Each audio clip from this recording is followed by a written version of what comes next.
The Big Toe. August Hildebrand always assumed human flesh would be an acquired taste. Boy, was he wrong.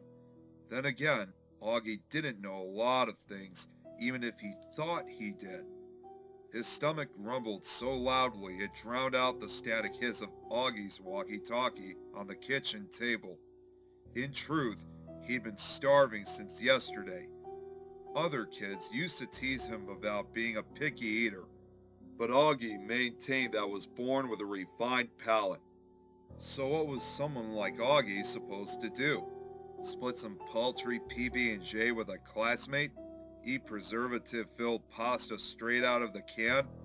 Spray processed cheese directly into his mouth? When he and his friends went out trick-or-treating last night, Augie figured he'd at least get an apple at one of the homes. No way was he going to eat any of that disgusting penny candy. But this, too, was another example of Augie being mistaken about something. For he, Chuck, and Stella had been so hungry for revenge, they miscalculated how the rest of their Halloween would unfold. Of course, Augie imagined himself to be above such base instincts as vengeance. Even at 15 years of age, he considered himself a sophisticate. Why, Augie had even dressed as a 17th century character from Commedia dell'arte.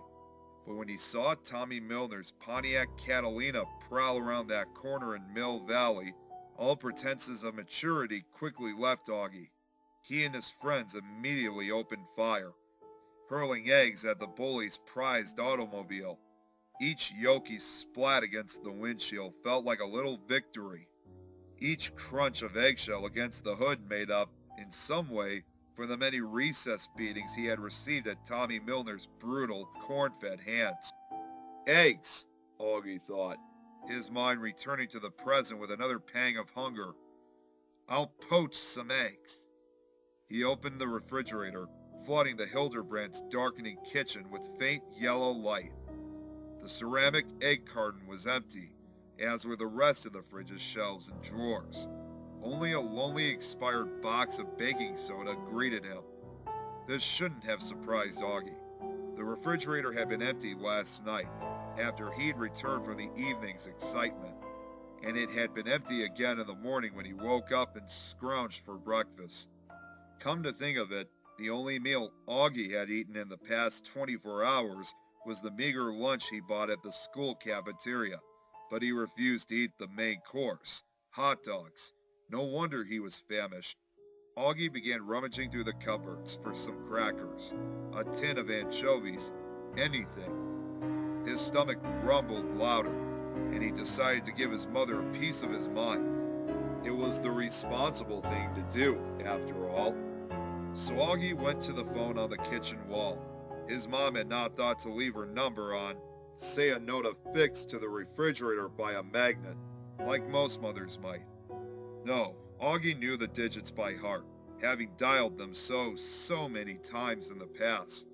He went back to rifling through the cupboards, the phone's receiver cradled between his shoulder and ear, its long coil of a cord stretching across the kitchen. The sound of ringing drowned out the crackle of the walkie-talkie on the table, and another gurgle from Augie's belly. "Good evening, Hotel Florida," answered a voice. "How may I direct your call?" Augie rolled his eyes at the way the receptionist said the hotel's name. Florida, as if it were somewhere exotic. But Augie knew the place all too well. It was little more than a motel with a pool and a tiki bar right off the Pennsylvania Turnpike. "Mrs. Hildebrandt's room, please," Augie said into the phone. "I'm sorry, I don't see a guest under that name in our registry," said the receptionist. Augie rolled his eyes again, this time more at his slip of the tongue, and said, "Sorry, Mrs. Mahaffey's room, please." "One moment," chimed the receptionist. A series of connective clicks sounded on the line, and Augie finally found a box of cereal in the cupboard. He gave the cardboard a shake. It was empty, too. "Hello?" Augie's mom said over the phone. "There's nothing here," Augie began without greeting or preamble. The least you could have done was to go to the store before you and Jeff took off for the weekend. Oh, sorry, Augie, didn't we? His mom replied in a voice strangely devoid of apology. Must have slipped my mind in all the hurry to pack, but I'd appreciate it if you stopped calling my husband by his first name. Don't you, Augie? Can't you just call Jeff Dad? No, I'm not going to call him Dad, Augie interrupted. He heard his mom sigh, and what sounded like calypso music playing in the background. Despite his best efforts, Augie imagined his mom doing the hula by a motel pool, where passing truckers could ogle at her in her bikini. He felt a hot flush of embarrassment, followed by the gurgling clamor of his empty stomach. Listen, the limbo line's starting up, Augie's mom said. Jeff Mahaffey's been very good to us. You should be thanking your lucky stars that he's your dad now. I don't understand why you have to call and complain to me and try to ruin my vacation. I'm sure there's something you can eat. Augie crossed the kitchen, opened the refrigerator, and discovered a gleaming pot of stew inside, right next to the box of stale baking soda. How did I miss that? Thought Augie. He could have sworn the fridge had been empty only moments ago, just as it was in the morning, and the night before that. Although Augie had felt slightly out of sorts, a bit distracted, even after the little Halloween adventure he'd shared with his friends. Once Chuck had tossed his flaming bag into the Pontiac, Tommy hounded them from the drive-in, all the way to the old Bellows place at the edge of Mill Valley. They'd all experienced a few scares along the way. Chuck getting lost on the derelict Mance's second story, Tommy locking them all in the cellar, Stella finding that ridiculous book full of fairy tales meant to frighten children.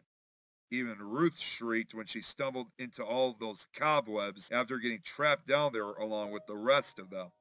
Augie thought it was rather gallant the way he swiped that errant spider off Ruth's cheek. She thanked him, and in her gratitude, even complimented him on his Perot costume. Unlike Chuck and Stella, and the rest of Augie's peers, Ruth was clearly worldly, more cultured. She was even starring in their school's production of Bye Bye Birdie, and Augie had always been tall for his age and mistaken for older. Maybe Ruth might like to join me for dinner, Augie now thought. Maybe Chuck can put in a good word for me. I mean, I am his best friend, and she's his big sister, and maybe Stella's right about Tommy disappearing. And I'll have a shot with Ruth and... August? His mom repeated over the receiver wedged under his ear. Her voice dragged Augie out of his romantic reverie and back to his current starvation.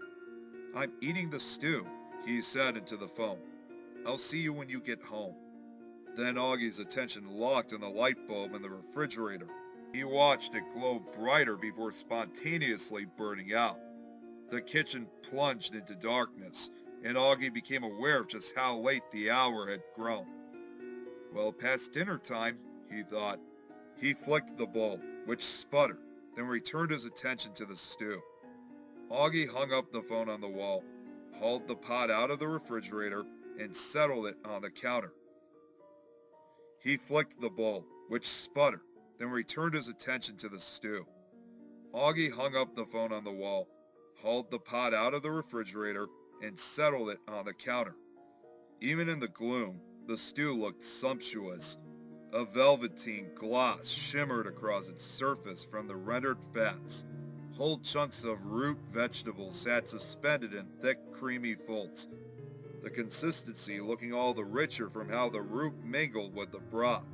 And although Augie struggled to identify the braised meat, it was so tender that it barely clung to the narrow bones. He inhaled deeply and smelled garlic, aromatics such as rosemary and thyme, and something else. Something Augie could not place, but that was redolent of a familiar earthly flavor. Grabbing a spoon from the drawer, he prepared to dig in, his mouth salivating like a dog's when... You gotta pick up, squawked the walkie-talkie on the table. Augie left the channel open at night in case his friends ever wanted to chat, but on this night, he didn't want to speak with Stella. He just wanted to fill his gut, He wanted to feast. "Hey, I'm eating," Augie said into the walkie-talkie. He released the call button and marveled at the stew again. Something round and plump. A fingerling potato, no doubt, bobbed to the surface. From that point on, Augie felt pure animal instinct take over. He dunked his spoon into the pot and fed the stew into his mouth, fat potato and all. Augie had braced himself for the spoonful to be cold, yet he groaned with delight. The stew felt miraculously warm in his mouth. Normally, Augie considered most soups and chowders to be rather pedestrian. This was delectable, otherworldly. His groan continued as he savored the luxurious, meaty taste. He chewed into the potato and reacted with only mild surprise as his teeth clamped down on a tough bit. Augie shrugged and retrieved a small segment of cartilage from between his lips. He put it aside, then spotted another piece of meat floating in the stew, and plucked it out. "Augie!" Stella's voice warbled over the walkie-talkie again. He popped the morsel into his mouth, licked his fingers, and with mounting annoyance said, "Stella! Don't eat anything!" she cried over the radio waves. Ignoring her, Augie probed the stew for more meat, while still chewing on the succulent, sinewy strand he just ingested. As his spoon scraped against the enameled bottom of the cast-iron pot, he failed to notice the kitchen grow darker still. It was as if a shadow, oddly female in shape, extended its arms and flowing locks along the ceiling, making it a black pool, one that consumed all light. Augie finally swallowed and answered into the walkie-talkie. "Why? I'm hungry," which was true. He continued to ladle spoonful after spoonful of delicious stew into his mouth, gulping down the dense potage. Yet Augie still felt as if he hadn't eaten in days. "You're in the next story," Stella's voice said through static. "Listen to me. Do not eat the stew." Augie stopped mid-swallow, looked down at the brimming stew pot on the counter, and thought, how could she know that I'm eating stew? A voracious urge compelled Augie to take another bite. As his jaws chewed on another hunk of meat, his mind chewed on Stella's warning, and in a bolt of insight, the truth suddenly hit Augie. He pressed down on the call button again and said, "Ha ha, very funny. Did Chuck put you up to this?" Augie pulled himself away from the stew long enough to check out the kitchen window for any sign of his practical joker of a pal, Chuck Steinberg. Dusk had settled throughout the neighborhood. If Chuck was out there, he was laughing at his own antics in the dark. The walkie-talkie in Augie's hand then broadcast another person's voice, a young man's voice. "Augie, this isn't a joke," said the speaker. "The story is writing itself right now." With another roll of his eyes, Augie sucked at his own teeth, trying to pry loose a piece of gristle that had gotten lodged. He recognized the speaker at the other end of the frequency. It was that new guy in town, Ramon. Figures Stella's with them, Augie thought pointedly. Girls always fall for the mysterious guys, the ones with the cool cars, the cool hair. It wasn't that Augie didn't like Ramon. They'd only met the night before, and the newcomer had protected Augie and his friends from Tommy Milner when others had not. Even when Tommy locked all of them in the cellar beneath the Bellows estate, Ramon had kept his calm.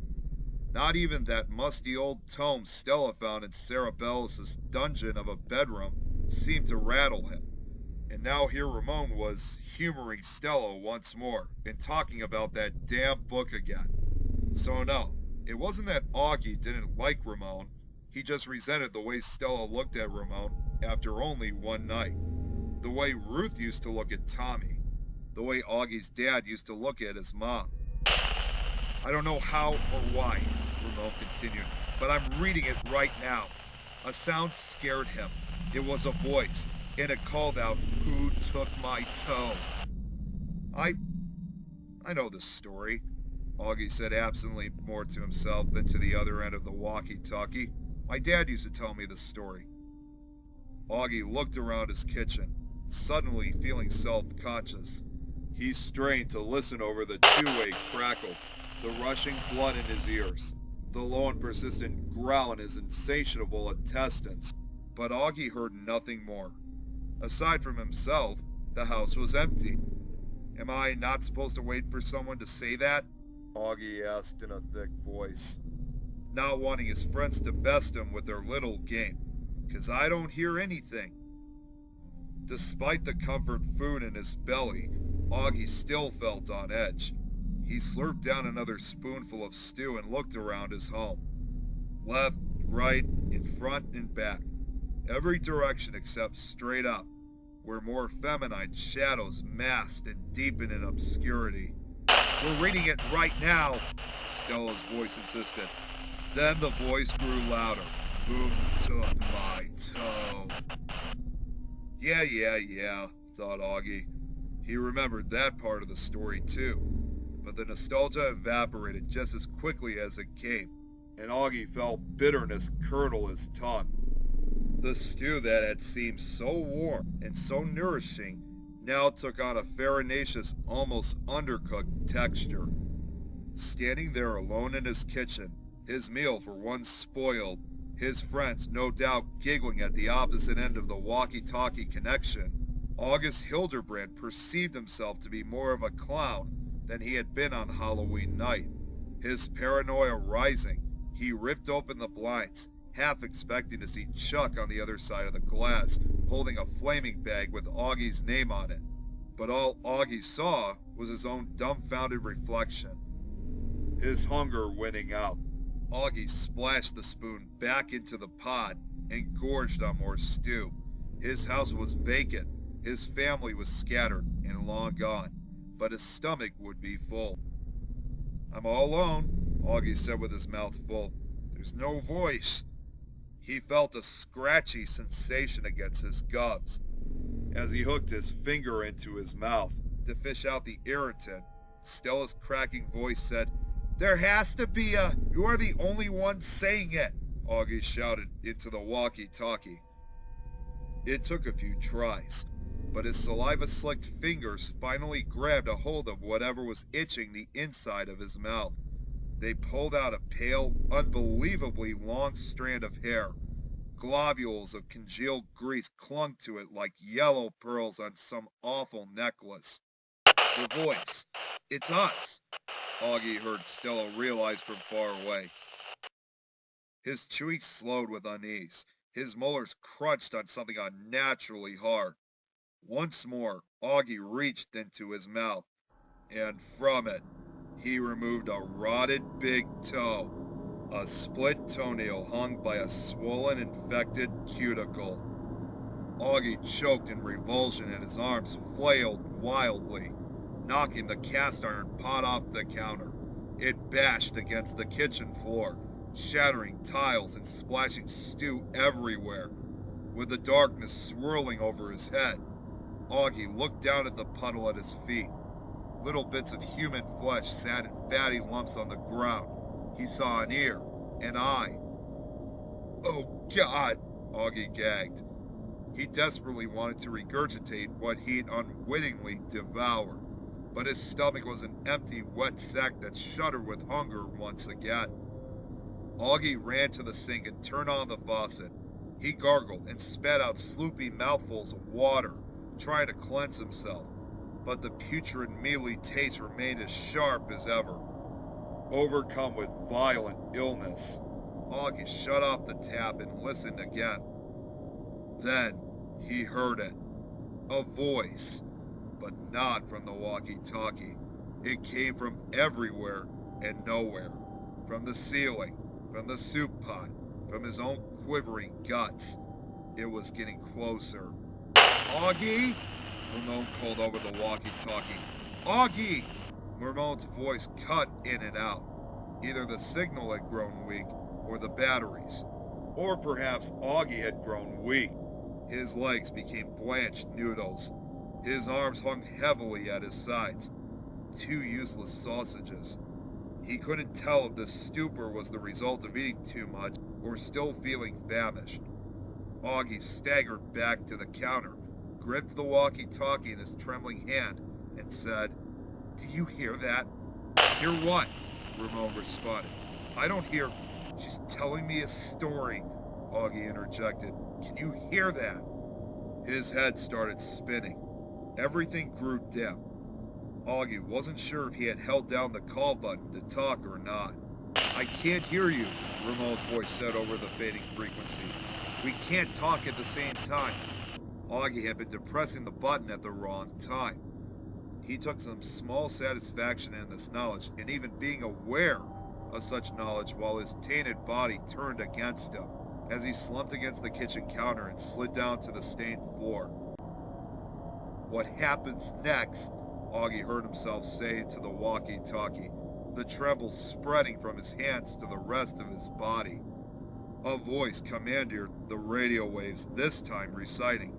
August got very scared, but he thought, "It doesn't know where I am. It'll never find me." "How does the book know that?" Augie screamed. Gone were any pretenses of maturity beyond his years.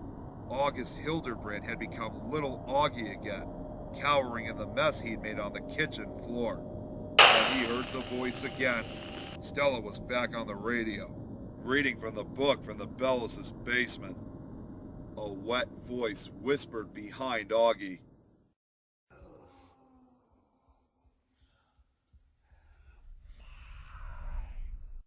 "Big toe." He jolted in place, behind the counter. Whether Stella or Ramon had heard that, he did not know. All that mattered to him in the moment was that he had heard it, and it sounded like it came from the other side of the counter. Taking a deep breath, focusing through his nausea, Augie leapt to his feet and bolted out of the kitchen and through the house. His shoes slipped on the oily stew and tender bites of cannibalized skin and muscle. Augie's long legs kept their balance, but he dropped the walkie-talkie. He hesitated for the briefest of moments about whether to go back for his only means of communication. He concluded it was not, and ran for the stairs. He took the steps 2 at a time, and heard Stella's voice pleading over the static behind him. "Augie, get out!" But that wasn't an option. That presence he heard in the kitchen stood between him and the front door out of the kitchen. So Augie's only recourse was to scramble up to the second story and barricade himself until help arrived. Surely Stella will come, Augie thought in desperation. Her place is only a couple of blocks away. She'll bring Ramon and her dad. I'll even settle for Chuck. Reaching the landing at the top of the stairs, he looked up and down the hallway, finding no one. Augie ran into his bedroom, trailing soupy footprints as he went. Just before he slammed the door shut, he looked back over his shoulder. A corpse now stood at the end of the hall, its hideous lurching body barely visible in the shrinking space between the closing door and the jamb. Augie backed away from his door, tiptoeing across his neat, orderly room. Slivers of moonlight played against the walls, leaving bright slashes on the various theater and travel posters his father had bought him ages ago. Ice ran down Augie's spine when he heard a floorboard shift in the hallway. Augie eased himself onto the ground, careful not to breathe, and shimmied his long, lean form under his bed. That footstep was closer. Augie bit his tongue so hard he drew blood. It tasted almost as coppery as the delicious stew. The shadows of 2 feet crossed the open slit between Augie's bedroom door and the floor. He froze in place.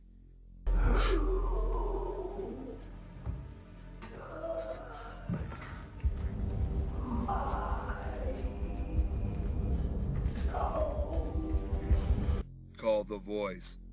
Augie silently cursed as the doorknob began to turn. A decomposing right foot stepped into the bedroom.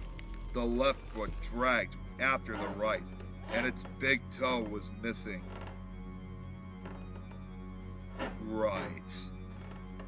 Augie covered his mouth with his hand, stifling a sob. Left. Augie's body racked silently under the bed, but he dared not make a sound. Right. This thing had been trailing Augie for so long, this nagging that left him feeling unsatisfied and alone at every meal, had finally caught up with Augie. The cadaver's mutilated feet stood right in front of his face. Black liquid oozed from the open wound where the big toe had been. Augie clenched his eyes shut, squeezing out tears, and when they reopened, they saw that the space at the foot of the bed was empty. Baffled, Augie blinked. The 9 toes were gone. So was the livid gore that had seeped out of the missing toe's stump. Remembering to breathe again, Augie slowly crawled partway out from beneath the bed frame. Dust bunnies tickled his nose and adhered to the sweat running down his face and neck. He glanced upward and saw that his room and his bed were completely, mercifully empty. Then, 2 chapped hands clamped around his ankles. Augie felt himself yanked back under the bed, his body rigid with fear. He felt strange soggy respiration blow against his cheek. It reeked of garbage, of ruined meat, of the maggots that dined upon it. Augie craned his head to the side and saw the grotesque, pitiless face of the corpse beside him.